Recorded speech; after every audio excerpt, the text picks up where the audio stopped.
आखिर कौन से 3 कारण हैं जिसकी वजह से श्री राम को 14 वर्ष का वनवास हुआ था?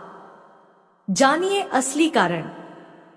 प्रिय दर्शकों, आज हम आपके सामने एक ऐसी कथा लेकर आए हैं जो श्री राम के 14 वर्षीय वनवास के पीछे छिपे 3 अनकहे कारणों को उजागर करती है। आपने सुना होगा कि राम का वनवास केवल कैकेयी की इच्छा या 2 वरदानों का परिणाम था, परंतु सत्य कहीं अधिक गहरा है। यह कहानी अयोध्या के राजमहल की उन अनछुई परतों को खोलती है जहां सत्ता, प्रेम और धर्म का एक अनोखा संगम था। क्या आपने कभी सोचा कि इतिहास की हर कथा उतनी ही सरल है जितनी सुनाई जाती है, या फिर राजसी दीवारों के पीछे कुछ ऐसे रहस्य दबे हैं जो युगों तक छिपाए गए?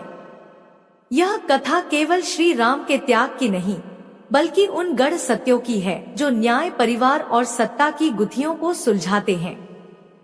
प्रिय दर्शकों, हम बात कर रहे हैं मर्यादा पुरुषोत्तम श्री राम की, जिन्होंने वन में भटकते हुए भी धर्म का पालन किया और अपने आदर्शों से दुनिया को प्रेरित किया।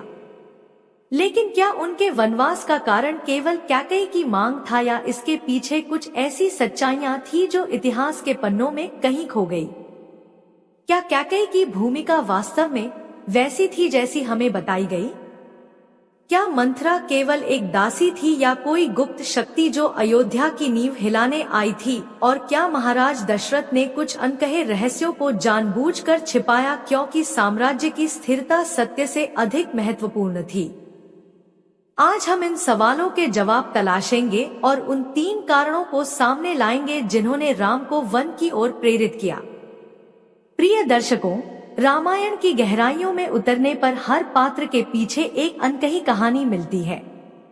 राम का वनवास केवल एक पिता के वचन का परिणाम नहीं था, बल्कि इसके पीछे एक ऐसी साजिश थी जिसे समझने की जरूरत है। यह कथा आपको सोचने पर मजबूर करेगी, क्योंकि यह केवल एक कहानी नहीं बल्कि सत्य की खोज है। लेकिन उससे पहले आपसे एक विनम्र निवेदन है। रामायण में कहा गया है कि जो व्यक्ति किसी कथा, ज्ञान या धर्म की बात को अधूरा छोड़ देता है, वह अनजाने में अपूर्णता का भागी बनता है। अधूरी कथा एक अधूरी यज्ञ की तरह होती है जो पुण्य की जगह पाप का कारण बन सकती है। इसलिए मेरे प्रिय दर्शकों, इस कथा को अंत तक सुने और चैनल सब्सक्राइब करके कमेंट में जय श्री राम जरूर लिखें। प्रिय दर्शकों, प्राचीन काल की बात है। सिंधु पर्वत की चोटी पर एक गरीब पति पत्नी रहते थे।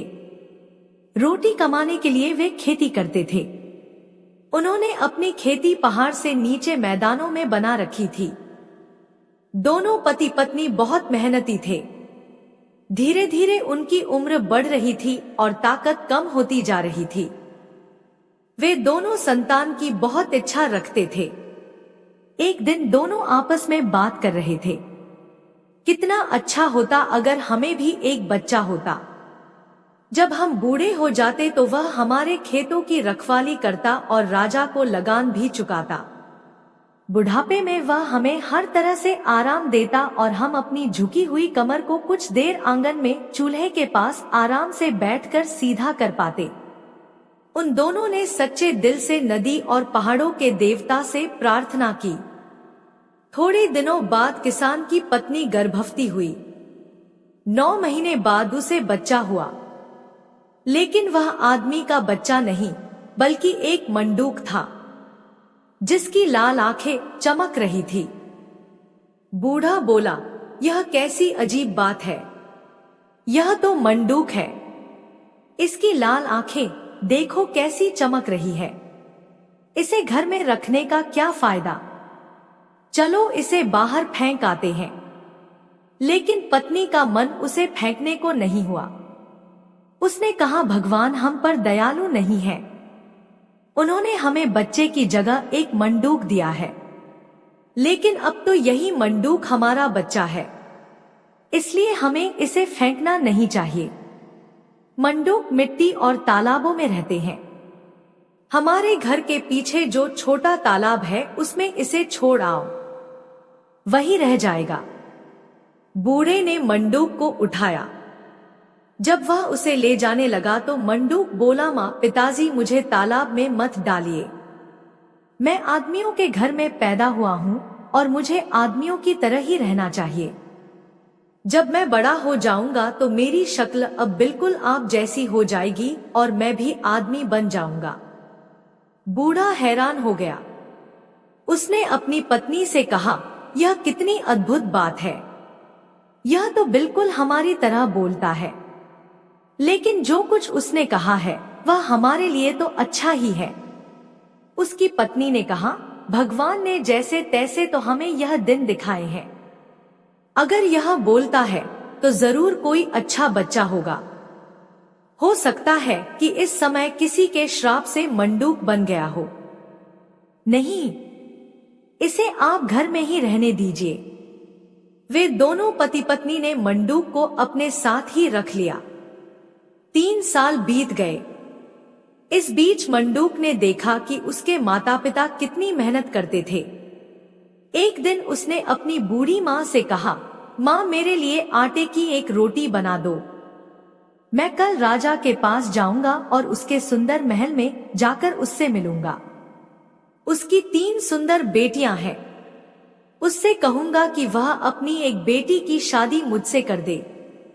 मैं उन तीनों में से उससे शादी करूंगा जो सबसे ज्यादा दयावान हो और तुम्हारे काम में सबसे ज्यादा मदद कर सके। बेटे ऐसी मजाक की बात मत किया करो। माँ ने कहा, क्या तुम समझते हो कि तुम्हारे जैसे छोटे और भद्दे जानवर के साथ कोई अच्छा आदमी अपनी सुंदर सी बेटी का हाथ देगा? तुम जैसों को तो कोई भी पैर से दबाकर कुचल देगा। माँ तुम रोटी तो बनाओ। मंडूक ने कहा, तुम देखती रहना, मैं तुम्हारे लिए एक बहू जरूर लाऊंगा। बूढ़ी औरत आखिर राजी हो गई। ठीक है, मैं तुम्हारे लिए एक रोटी तो बना दूंगी। उसने मंडूक से कहा, लेकिन इस बात का ध्यान रखना कि उसके महल की काम करने वाली नौकरानी तुम्हें भूत प्रेत समझकर तुम्हारे ऊपर राख ना डाल दे। माँ तुम बेफिक्र रहो। मंडूक ने जवाब दिया, उनकी तो अच्छे लोगों पर भी यह हिम्मत नहीं। अगले दिन बूढ़ी औरत ने एक बड़ी सी रोटी बना दी और उसे एक थैले में रख दिया। मंडूक ने थैला अपने कंधे पर लटकाया और कूदता हुआ घाटी के किनारे बसे राजा के महल की ओर चल दिया।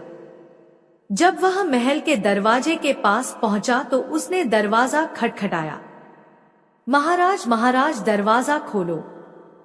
राजा ने किसी को दरवाजा खटखटाते सुना और अपने नौकर को बाहर देखने भेजा। नौकर हैरान होकर लौटा। उसने कहा, महाराज बड़ी अजीब सी बात है। एक छोटा सा मंडूक दरवाजे पर खड़ा आपको पुकार रहा है। राजा के मंत्री ने कहा, महाराज यह जरूर कोई भूत प्रेत है, इस पर राख डलवा दीजिए। राजा राजी नहीं हुआ। उसने कहा, नहीं रुको, यह जरूरी नहीं कि वह कोई भूत प्रेत ही हो। मंडूक पानी में रहते हैं। हो सकता है कि वह जल देवता के महल से कोई संदेशा लेकर आया हो। जिस तरह देवताओं का स्वागत किया जाता है उसी तरह इसका करो। पहले उस पर दूध छिड़क दो। इसके बाद मैं खुद देखूंगा कि वह कौन है और मेरे राज्य में किस लिए आया है। उसके नौकरों ने ऐसा ही किया। मंडूक का उसी तरह सम्मान किया गया जैसे देवताओं का किया जाता है। उन्होंने उस पर दूध छिड़का और कुछ दूध हवा में भी उड़ाया। उसके बाद राजा खुद दरवाजे पर आ गया और उसने पूछा, मंडूक देवता, क्या तुम जल देवता के महल से आ रहे हो? हम तुम्हारी क्या सेवा कर सकते हैं? मैं जल देवता के महल से नहीं आ रहा हूँ। मंडूक ने जवाब दिया, मैं तो अपनी ही इच्छा से आपके पास आया हूँ। आपकी सब लड़कियां शादी के लायक है। मैं उनमें से एक से शादी करना चाहता हूँ। मैं आपका दामाद बनने आया हूँ। आप मुझे उनमें से किसी एक का हाथ दे दीजिए। राजा और उसके सब नौकर मंडूक की इस बात को सुनकर बहुत डर गए। राजा बोला, तुम कैसी बेतुकी बातें कर रहे हो? आईने में जरा अपनी शक्ल तो देखो, कितने भद्दे और बदसूरत हो। कितने ही बड़े बड़े महाराजाओं ने मेरी बेटियों से शादी करना चाहा, लेकिन मैंने सबको मना कर दिया। फिर मैं कैसे एक मंडूक को अपनी बेटी ब्याह दूं? जाओ, बेकार की बातें मत करो। मंडूक बोला, इसका मतलब यह है कि आप मुझसे अपनी बेटी की शादी नहीं करेंगे। कोई बात नहीं, अगर आप मेरी बात इस तरह नहीं मानेंगे तो मैं हंसना शुरू कर दूंगा। राजा मंडूक की बात सुनकर गुस्से से लाल हो गया। उसने पैर पटक कर कहा, मंडूक के बच्चे, तेरा दिमाग खराब हो गया है। अगर हंसना ही है तो बाहर निकल जा और जी भर कर हंस। लेकिन तब तक मंडूक ने हंसना शुरू कर दिया था। उसके हंसने से बड़ी जोर की आवाज हुई, धरती कांपने लगी। राजा के महल के ऊंचे ऊंचे खंभे हिलने लगे, मानो महल गिरना ही चाहता हो। दीवारों में दरार पड़ने लगी। सारे आकाश में धूल, रेत, कंकड़ और पत्थर उड़ने लगे। सूरज और सारा आकाश अंधेरे से ढक गया। चारों ओर धूल ही धूल दिखाई देने लगी। राजा के घर सब लोग और नौकर जाकर उछलते फिर रहे थे और अंधेरे में एक दूसरे से टकरा रहे थे। किसी को नहीं मालूम था कि वे क्या कर रहे हैं और यह सब क्या हो रहा है। आखिर में दुखी होकर राजा ने खिड़की से बाहर अपना सिर निकाला और बोला, मंडूक महाशय, अब कृपा करके अपना हंसना बंद कर दीजिए। मैं अपनी सबसे बड़ी बेटी की शादी आपके साथ कर दूंगा। मंडूक ने हंसना बंद कर दिया। धीरे धीरे पृथ्वी ने भी कांपना बंद कर दिया और महल, मकान आदि सब अपनी जगह शांत हो गए। राजा ने केवल डर कर ही अपनी बेटी मंडूक के हाथों में सौंपी थी। उसने 2 घोड़े मंगवाए, एक अपनी बेटी के लिए और दूसरा उसके दहेज के लिए। राजा की बड़ी लड़की मंडूक से शादी करने के लिए बिल्कुल भी राजी नहीं थी। उसने अपने पास छिपाकर 2 पत्थर के टुकड़े रख लिए जो समय पर काम आ सके। मंडूक रास्ता दिखाने के लिए आगे आगे कूद कर चलने लगा और राजा की सबसे बड़ी लड़की उसके पीछे चलने लगी। सारे रास्ते वह यही कोशिश करती रही कि उसका घोड़ा कुछ और तेज चले और वह भागते हुए मंडूक को अपने पीछे की टापों के नीचे कुचल डाले। लेकिन मंडूक कभी इधर को कूदता और कभी उधर को। वह इस तरह चक्कर काटता जा रहा था कि उसे कुचलना राजकुमारी को नामुमकिन लग रहा था। आखिर में वह इतनी नाराज हो गई कि एक बार जब मंडूक उसके काफी पास चल रहा था, उसने छिपाया हुआ पत्थर का टुकड़ा उसके ऊपर दे मारा। फिर वह मुड़कर घर की ओर चल दी। वो कुछ ही दूर लौटी होगी कि मंडूक ने उसे पुकारा, राजकुमारी रुको, मैं तुमसे कुछ कहना चाहता हूँ।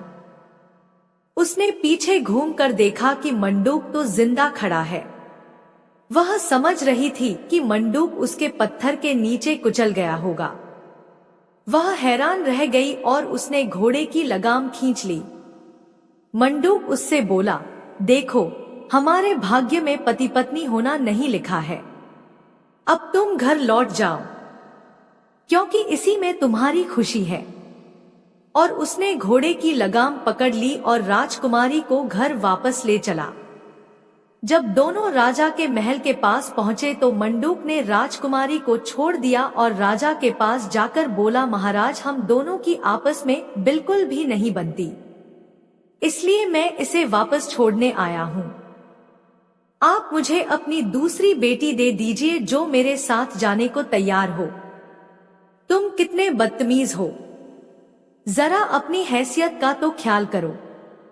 राजा ने गुस्से से चिल्लाकर कहा, तुम मेरी बेटी को वापस लाए हो, इसलिए मैं तुम्हें अपनी दूसरी बेटी कभी नहीं दूंगा। जानते हो मैं राजा हूं। क्या मजाक है? तुम इस तरह मेरी बेटियों में से हर एक को देखना चाहते हो? राजा यह कहते कहते गुस्से से कांपने लगा। इसका मतलब यह है कि आप राजी नहीं हैं। मंडूक ने कहा, अच्छी बात है, तो मैं चिल्लाना शुरू कर दूंगा, राजा ने सोचा कि अगर वह चिल्लाता है तो कोई हर्ज नहीं, बस उसका हंसना ही खतरनाक है। उसने चिढ़ाते हुए कहा, जी भरकर चिल्लाओ, तुम्हारी जराजरा सी धमकियों से मैं नहीं डरने वाला। और मंडूक ने चिल्लाना शुरू कर दिया।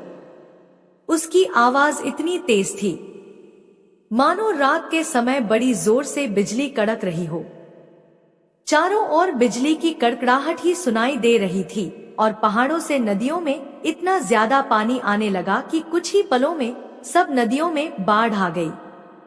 धीरे धीरे सारी जमीन पानी के बहाव में घिरने लगी और पानी चढ़ता चढ़ता राजा के महल तक आ पहुंचा।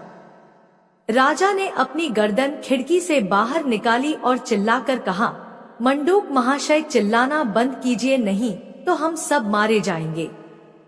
दोस्तों, अगर वीडियो में यहाँ तक पहुँच गए तो चैनल को सब्सक्राइब करके अपना प्यार देना बिल्कुल ना भूले। मैं तुम्हारे साथ अपनी दूसरी बेटी की शादी कर दूंगा।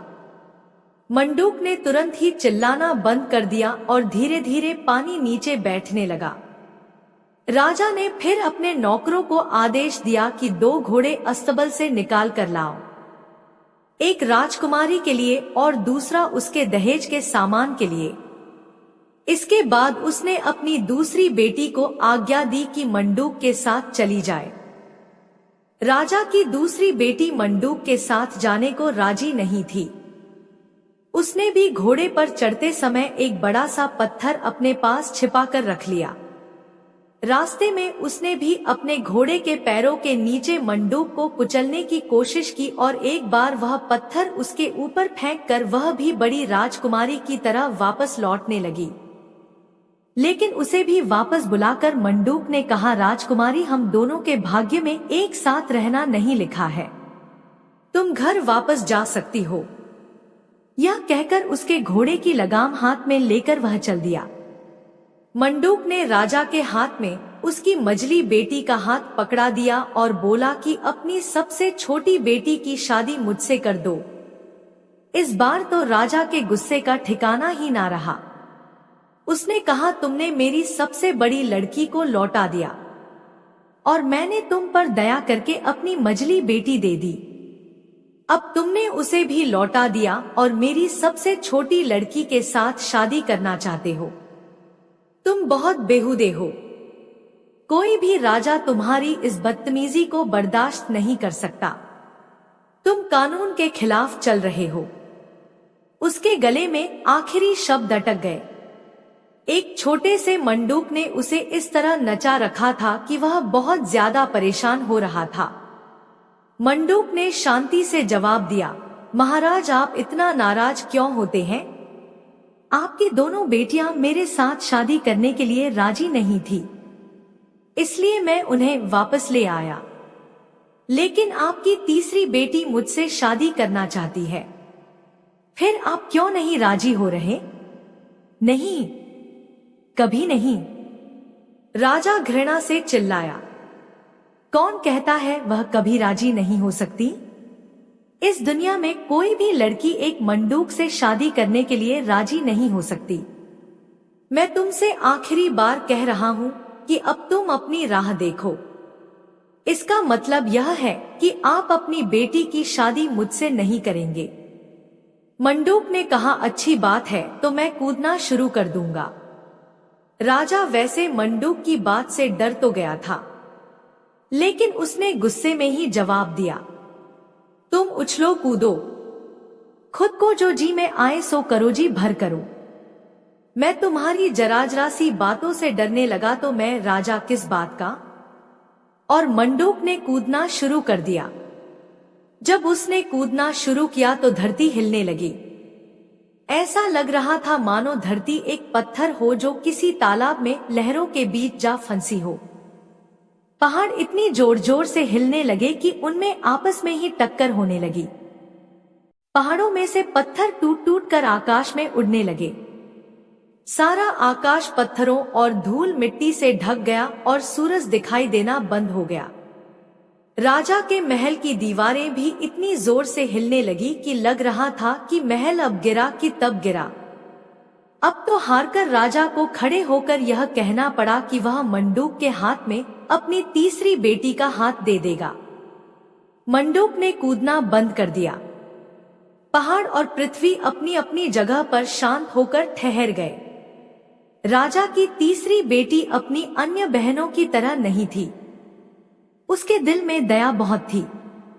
उसने सोचा कि यह मंडूक कोई साधारण मंडूक नहीं है, बल्कि काफी चतुर लगता है। वह मंडूक के साथ जाने को राजी हो गई। मंडूक उसे घर ले गया। जब मंडूक की मां दरवाजे पर उन्हें लेने आई तो उसे हैरानी का ठिकाना ना रहा। उसने सोचा कि मेरा भद्दा और छोटा सा बेटा कितनी सुंदर बहू ले आया है। लड़की बहुत काम करने वाली थी और रोज अपनी सास के साथ खेत पर काम करने जाती थी। बूढ़ी औरत उससे बहुत प्यार करती थी। लड़की भी अपनी सास की बहुत इज्जत किया करती थी। दोनों बहुत सुखी थे। पतझड़ का मौसम आया। उन गांवों में हर साल घोड़ों की एक बहुत बड़ी दौड़ हुआ करती थी। सैकड़ों गांवों से गरीब और अमीर लोग अपने अपने तंबू लेकर घुड़दौड़ में आया करते थे और अपने साथ खेतों से नया उगा हुआ अनाज भी लाया करते थे। देवताओं को मानने के लिए वे लोग उन छोटे छोटे पौधों को आग में जलाया करते थे और नाचते गाते शराब पीते हुए घोड़ों की दौड़ किया करते थे। आम तौर पर वहां लड़के लड़कियां अपने प्रेमी प्रेमिका ढूंढने आया करते थे। इस बार मंडूक की मां की भी इच्छा थी कि मंडूक भी साथ में जाए, लेकिन उसने अपनी मां से कहा, मां, रास्ते में बहुत से पहाड़ और नदी नाले पार करने पड़ते हैं, तुम ही चली जाओ, मैं कहां कहां जाऊंगा। और मंडूक घर पर ही रह गया। घर के और सब लोग घुड़दौड़ में चल गए। घुड़दौड़ का मेला 7 दिन तक लगा रहता था। आखिरी 3 दिनों में घुड़दौड़ हुआ करती थी। रोज जो भी आदमी जीत जाता उसकी बड़ी इज्जत होती और लोग उसे अपने यहाँ बुलाकर दावत दिया करते। घुड़दौड़ के तीसरे दिन जब आखिरी दौड़ शुरू होने ही वाली थी, एक नौजवान हरे रंग की पोशाक पहने हुए अपने घोड़े पर सवार होकर वहां आया। उसका शरीर मजबूत था और वह बहुत सुंदर लगता था। उसके कपड़ों पर बहुत सुंदर सुनहरी काम हो रखा था और वे बहुत कीमती रेशम से बने हुए थे। उसके घोड़े की जीन पर लाल मोती लगे हुए थे और उसकी बंदूक भी सोने और चांदी की बनी हुई थी। जब उसने लोगों से आखिरी घुड़दौड़ में भाग लेने की इजाजत मांगी तो सब उसकी ओर देखने लगे। जब घुड़दौड़ शुरू हुई तो उसने दौड़ने की कोई जल्दी नहीं दिखाई। यहाँ तक कि जब और लोग भागना शुरू कर रहे थे, वह अपनी जीन ठीक कर रहा था, लेकिन जल्दी ही वह उनके साथ हो गया।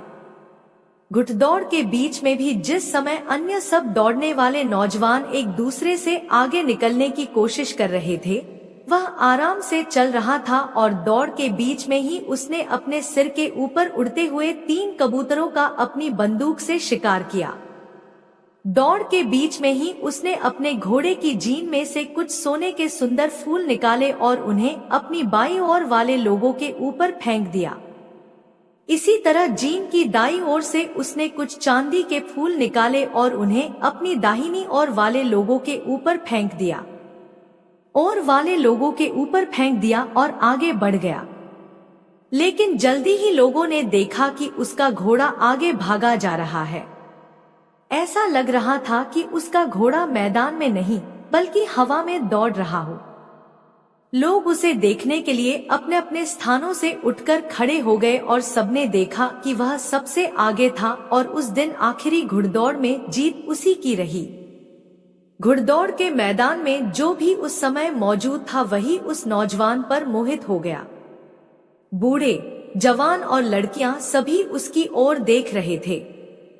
लोग आपस में फुसफुसा रहे थे कि यह नौजवान कौन है और वह कहाँ का रहने वाला है। कुछ लोग कहने लगे, उसने बाईं ओर से सोने के फूल निकाले और उन्हें बाईं ओर उछाल दिया। फिर दाईं ओर से चांदी के फूल निकाले और उन्हें दाहिनी ओर फेंक दिया। ऐसा तो आजकल कभी देखा सुना नहीं गया। कितना सुंदर लड़का है। उसके कपड़े शरीर पर कितने अच्छे लग रहे हैं। घोड़ा तो देखो जैसे देवताओं का हो। लेकिन ऐसे सुंदर लड़के के लिए यह तो सोचो कि लड़की कहाँ मिलेगी।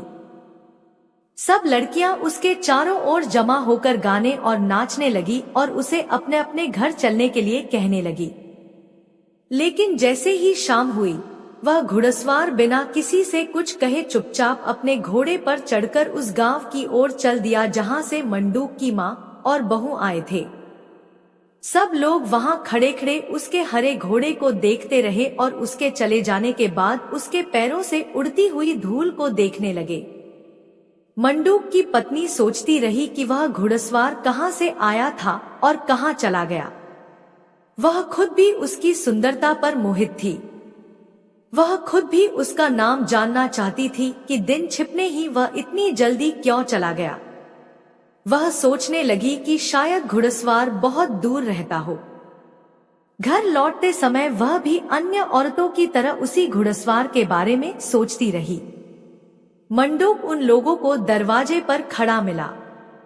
उन्होंने जैसे ही घुड़दौड़ की बातें सुनानी शुरू की, वह आगे आगे सब बताने लगा।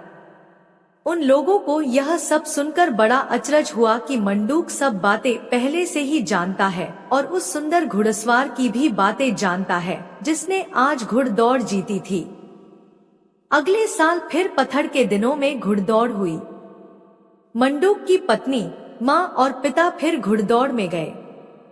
जब घुड़दौड़ शुरू हुई तो सब लोग उस हरे घुड़सवार की राह देखने लगे और सोचने लगे कि इस बार जरूर उसका नाम पता पूछ लेंगे। वह कहाँ रहता है और किस राज्य में रहता है, यह पूछे बिना उसे इस बार नहीं जाने देंगे। घुड़दौड़ के आखिरी दिन जब आखिरी दौड़ हो रही थी, हरा घुड़सवार फिर अपने हरे घोड़े पर बैठकर वहां आया। वो एकदम ऐसे आया मानो आकाश से उतरा हो। लोग उसे देखकर हैरान रह गए। इस बार भी उसके पास अपनी वही सोने चांदी वाली बंदूक थी, लेकिन इस बार उसके शरीर पर पिछली बार से भी ज्यादा सुंदर और कीमती कपड़े थे। जब अन्य सब घुड़सवारों ने अपनी दौड़ शुरू कर दी तो उसने आराम से बैठकर चाय पी और पीकर तेजी से उठा। और इस बार भी पिछले साल की तरह उसने 3 कबूतर अपनी बंदूक से दौड़ते दौड़ते ही मार डाले। जिस समय वह लोगों के सामने से गुजर रहा था, उसने अपने घोड़े की बाई ओर वाली जीन में से सोने के कुछ फूल निकाले और उन्हें अपनी बाई ओर वाले लोगों पर उछाल दिया। फिर उसने दाई ओर से चांदी के कुछ फूल निकाले और उन्हें अपनी दाहिनी ओर वाले लोगों पर बिखेर दिया। इसके बाद वह बहुत तेजी से आगे की ओर बढ़ा और लोगों को ऐसा लगा मानो वह हरे बादल की सवारी कर रहा हो। बस हरे भरे मैदान में एक हरा बादल उड़ता हुआ नजर आ रहा था। और इस बार लोगों ने फिर देखा कि वह घुड़दौड़ में जीत गया था। लड़कियों ने इस बार फिर उसके सामने अपना नाच और गाना रखा और उसे अपने घर चलने के लिए कहने लगी। लेकिन दिन छिपने ही उसने फिर बिना किसी से कहे अपने घोड़े को भगाया और मैदान से भाग लिया। जब मंडूक की पत्नी और मां घर आई तो उन्हें यह देखकर बड़ा अचरज हुआ कि इस बार फिर मंडूक को सब बातें मालूम थी। इस बार लड़की के दिमाग में उथल पुथल हुई कि जब वह दौड़ में जाता नहीं है तो उसे सब बातें मालूम कैसे हो जाती हैं। उस घुड़सवार को दिन छिपने से पहले ही क्यों जाना पड़ता है? वह हमारे घर की तरफ ही क्यों जाता है? क्या इस दुनिया में सचमुच ही ऐसा कोई घुड़सवार हो सकता है? फिर मंडूक को उसके बारे में सब बातें कैसे मालूम चल जाती है? यही सब बातें उसके दिमाग में घूमती रही। आखिर में उसने तय किया कि वह इन बातों का पता लगाकर ही रहेगी। इस साल फिर घुड़दौड़ आई। मंडूक की पत्नी मेले में गई। उसने सब काम किए, लेकिन आखिरी दिन जब आखिरी घुड़दौड़ होने वाली थी, वह अपनी सास से बोली, माता जी मेरे सिर में बहुत जोर का दर्द हो रहा है, मैं घर जाना चाहती हूँ, आप मुझे एक खच्चर दे दीजिए। लड़की की सास और ससुर उसका बहुत ख्याल रखते थे। उन्होंने उसे खच्चर दे दिया और कहा कि वह घर चली जाए। जब वह अपने सास-ससुर की आंखों से ओझल हो गई तो उसने खच्चर को तेजी से घर की ओर दौड़ाया। जब वह घर पहुंची तो उसने सबसे पहला काम जो किया वह था मंडूक को ढूंढने का, लेकिन उसे मंडूक कहीं भी दिखाई ना दिया। तभी उसे एक कोने में मंडूक की खाल पड़ी दिखाई दी जो उसके पति की ही थी। उसने उसे उठा लिया और उसकी आंखों से खुशी के आंसू बहने लगे। उसने सोचा कि मैं कितनी भाग्यशाली हूँ, मेरा पति कितना सुंदर है और कितनी अच्छी घुड़सवारी करता है, मैं तो उसके बिल्कुल लायक नहीं हूँ। आज मुझे कितनी खुशी है। वह बार बार अपने आंसू रोकने की कोशिश करती, लेकिन आंसू थे कि रुक ही नहीं रहे थे। वह बार बार मंडूक की खाल को देख रही थी और सोच रही थी कि उसके पति को इतनी गंदी खाल नहीं पहननी चाहिए। वह इतने भद्दे रूप में क्यों रहता है? क्या वह उसके लायक नहीं है? उसे उस खाल से इतनी ज्यादा घृणा हो गई कि उसने उसे जला देने का तय किया। वह सोच रही थी कि जब मंडूक यहाँ आएगा तो इसी बदसूरत रूप में बदल जाएगा, इसलिए उसने उसे जला दिया। जब उसने खाल जलाई तो सूरज डूब रहा था। तभी अचानक वो नौजवान अपने हरे घोड़े पर सवार बादलों की तरह उड़ता हुआ वहां आया। जब उसने अपनी पत्नी को खाल जलाते देखा तो उसका रंग डर के मारे पीला पड़ गया और उसने तुरंत घोड़े से उतरकर खाल को आग में जलने से बचा लेना चाहा, लेकिन उसे बहुत देर हो गई थी। मंडूक की केवल एक टांग ही बची थी। उसने एक ठंडी सांस ली और घर के सामने पड़े एक बड़े पत्थर पर जाकर गिर पड़ा। लड़की यह देखकर बहुत डर गई और उसकी सहायता करने के लिए दौड़ी। तुम इतने अच्छे आदमी हो और इतनी बढ़िया घुड़सवारी करते हो, तुम फिर मंडूक क्यों बने रहना चाहते हो? और सब लड़कियों के पति तुम्हारी तरह के आदमी हैं, फिर मेरा ही भाग्य क्यों खराब हो? क्या तुम नहीं सोचते कि यह मुझे कितना बुरा लगता है? लड़के ने जवाब दिया, तुम बहुत ज्यादा जल्दी कर दी थी। जो कुछ भी तुमने किया है वह बहुत जल्दी कर डाला। अभी उसे करने के लिए हमें कुछ दिन रुकना था। अब मैं जिंदा नहीं रह सकता और लोग पृथ्वी पर खुश नहीं रह सकते। क्या मैंने कुछ गलत काम कर डाला? लड़की ने पूछा, बोलो, अब मुझे क्या करना चाहिए? इसमें तुम्हारी गलती नहीं है, मेरा ही दोष है। मैं बहुत ज्यादा लापरवाह हो गया था। यही वजह थी कि मैं घुड़दौड़ में जा पहुंचा। मैं लोगों को अपनी ताकत दिखाना चाहता था, लेकिन अब ना तो हम लोग और ना दुनिया के लोग सुखी रह सकते हैं। मैं कोई साधारण आदमी नहीं हूँ, बल्कि धरती माता का बेटा हूँ। अगर मैं और ज्यादा मजबूत हो गया होता तो मैं लोगों की मदद करने के लिए खड़ा हो सकता था। मैं ऐसी दुनिया के सपने देखा करता था जिसमें अमीर लोग गरीबों का खून चूसना बंद कर दें और जिसमें अफसर लोग अपने से नीचे के आदमियों को दबाया ना करें। मैं चाहता हूँ कि सब लोगों के पास राजधानी में जाने के लिए साधन हो और सब लोग आपस में मिलजुल कर अपनी भेड़ों और बकरियों का व्यापार कर सकें। लेकिन अभी मैं इतना बड़ा नहीं हुआ था और मेरी ताकतें भी अभी बहुत कम थी। अभी तक मुझ में इतनी ताकत नहीं पैदा हुई थी कि मैं रात की ठंड को बिना अपनी मंडूक की खाल के सह सकूं। इसलिए दिन निकलते ही मैं मर जाऊंगा। जब मैं धीरे धीरे इतना बड़ा हो जाता कि लोगों की इतनी सेवा कर सकता तो मेरे शरीर पर इतनी ताकत पैदा हो जाती कि मैं बिना मंडूक की खाल के रह सकता था। लेकिन अभी यह बहुत जल्दी है। तुमने यह क्या कर डाला? अब मैं यहाँ पृथ्वी पर नहीं रुक सकता। आज ही रात को मैं अपनी माँ के पास लौट जाऊंगा। जब लड़की ने यह सुना तो उसकी आंखों से आंसू बहने लगे। उसने नौजवान के कमजोर शरीर को अपनी बाहों में संभाल लिया और बोली, तुम नहीं मर सकते। मुझे विश्वास नहीं होता कि तुम मर जाओगे। नहीं नहीं, मैं तुम्हें मरने नहीं दूंगी। लड़की दुख से इतनी बुरी तरह चिल्लाने लगी कि नौजवान ने उसका हाथ अपने कमजोर हाथों में लेकर कहा, प्रिया, तुम इतना दुखी मत हो। अगर तुम वास्तव में यह चाहती हो कि मैं जिंदा रहूं तो अब भी तुम कुछ कर सकती हो। उसने पश्चिम की ओर इशारा किया। लेकिन यह सब केवल भगवान की इच्छा और उनकी इजाजत से ही किया जा सकता है। मेरा घोड़ा ले लो, अभी भी समय है, क्योंकि मेरा घोड़ा हवा की तरह भागता है। वह तुम्हें पश्चिम दिशा की ओर ले जाएगा, जहां लाल बादलों के बीच एक बहुत बड़ा महल है। वहां जाकर भगवान से प्रार्थना करना, कहना कि लोगों की भलाई के लिए वह इन 3 बातों को पूरा कर दे। उनसे कहना कि यह सब दिन निकलने से पहले ही कर दे। देखो, अच्छी तरह याद कर लो। पहली बात यह है कि लोग गरीब और अमीर ना कहलाए, सबके पास बराबर धन हो।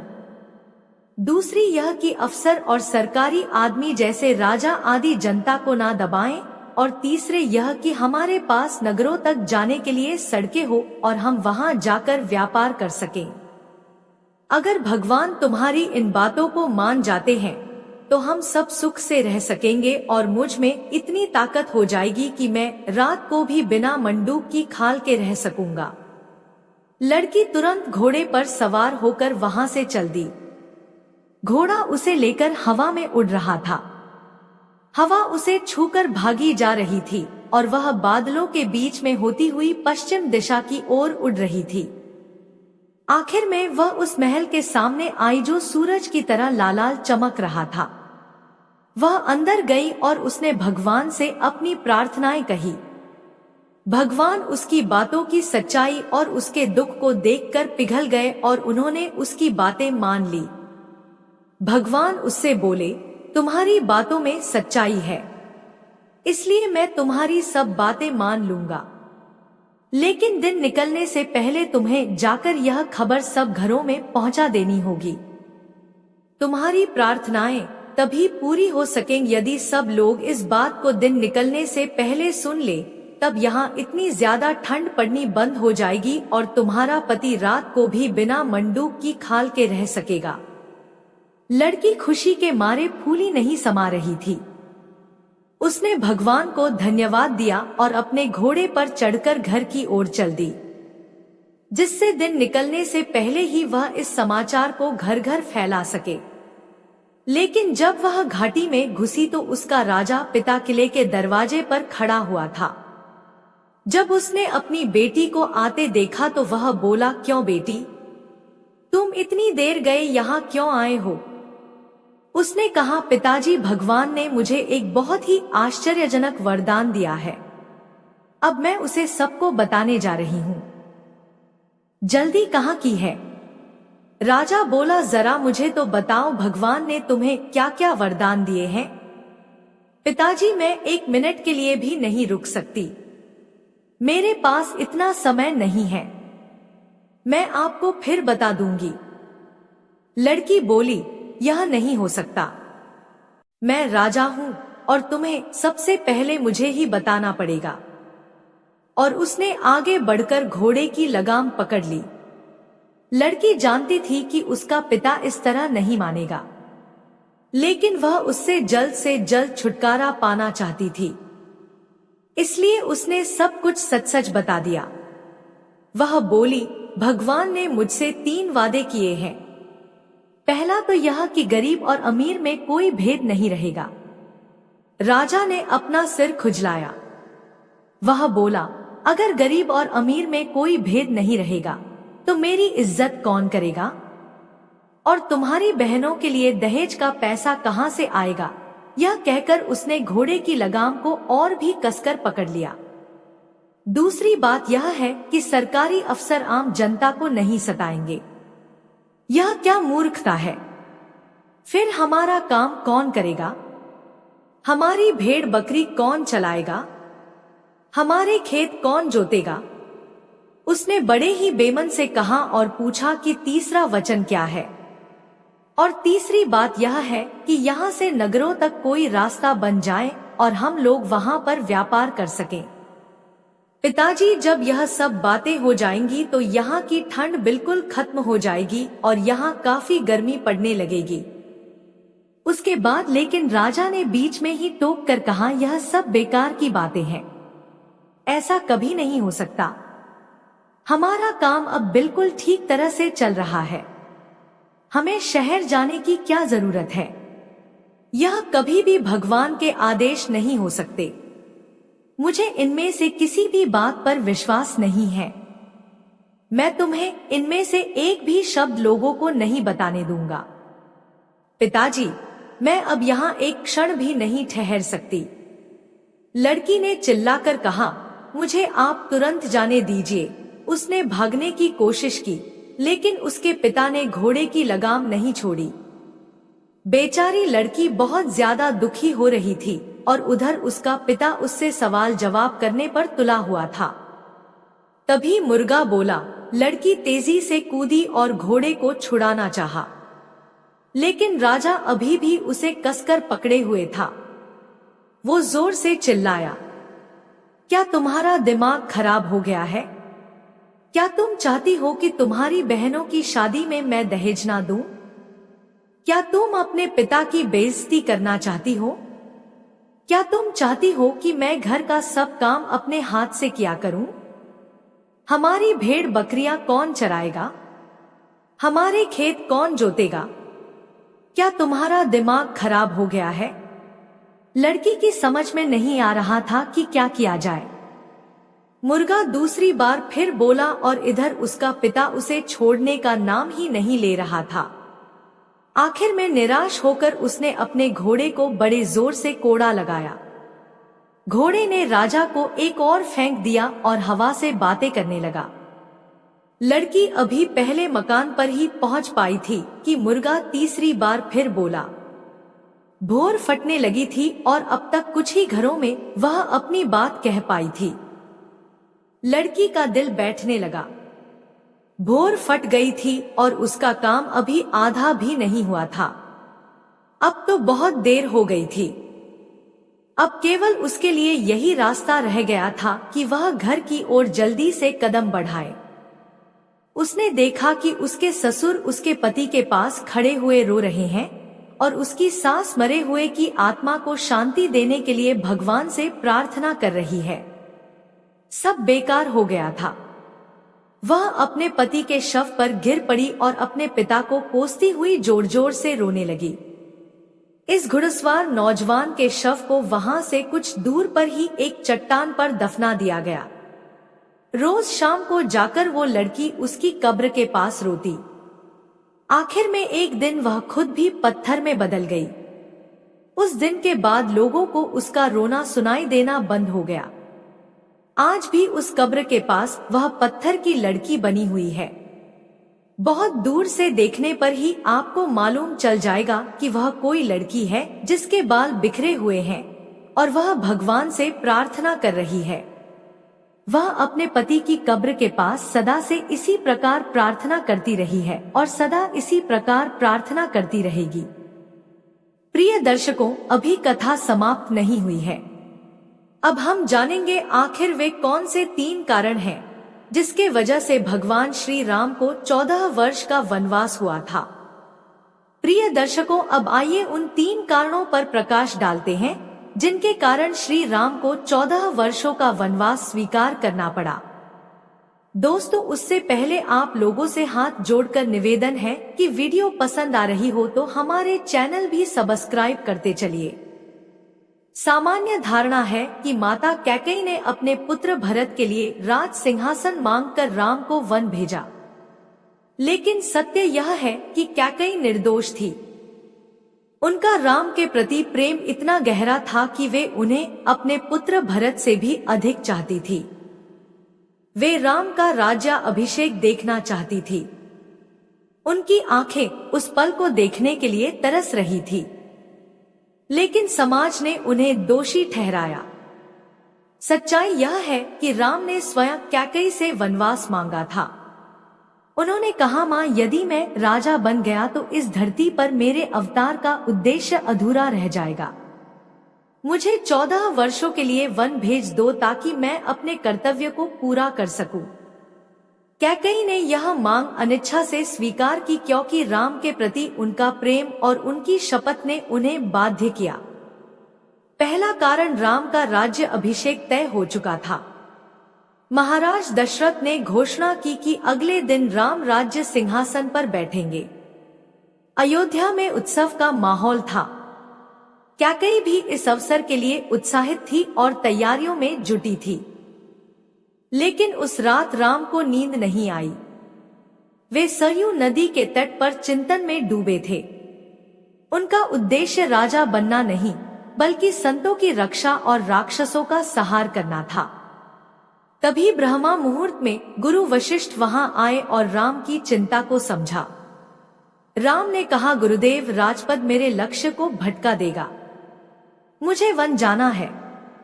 वशिष्ठ ने सलाह दी कि केवल कैकेयी ही उन्हें वन भेज सकती है। राम ने कैकेयी से शपथ लेकर अपनी इच्छा जताई। कैकेयी ने आंसुओं के साथ इसे स्वीकार किया, यह जानते हुए कि समाज उन्हें दोष देगा। फिर भी राम के यश के लिए उन्होंने यह कठिन निर्णय लिया। दूसरा कारण, कैकेयी ने दशरथ को बताया कि राम को वन भेजने का उद्देश्य अयोध्या का असली राज मुकुट वापस लाना है। एक बार दशरथ और कैकेयी जंगल में यात्रा कर रहे थे जब बाली ने उनका रास्ता रोका। युद्ध में हारने के डर से दशरथ ने अपना असली मुकुट बाली को दे दिया और एक नकली मुकुट बनवाकर पहना।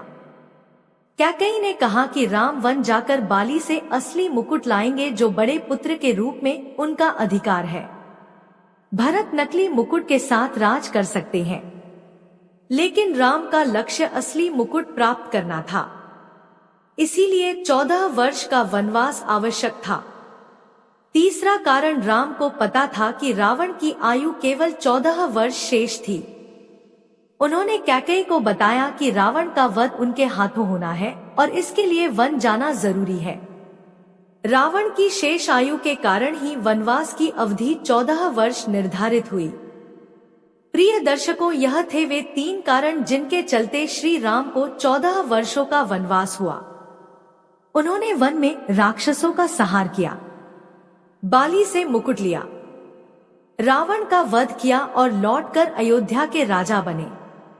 यह कथा हमें संतों, गुरुओं और प्राचीन ग्रंथों से प्राप्त हुई है। यदि आपको लगता है कि कोई और कारण था तो कमेंट में अवश्य बताएं। प्रिय दर्शकों, कथा को यहीं विराम देते हैं। अगर आप भी मेरी तरह भगवान श्री राम के सच्चे भक्त हैं, तो कमेंट बॉक्स में जय श्री राम लिखकर वीडियो को लाइक और हमारे चैनल को सब्सक्राइब करना ना भूलें। जय श्री राम।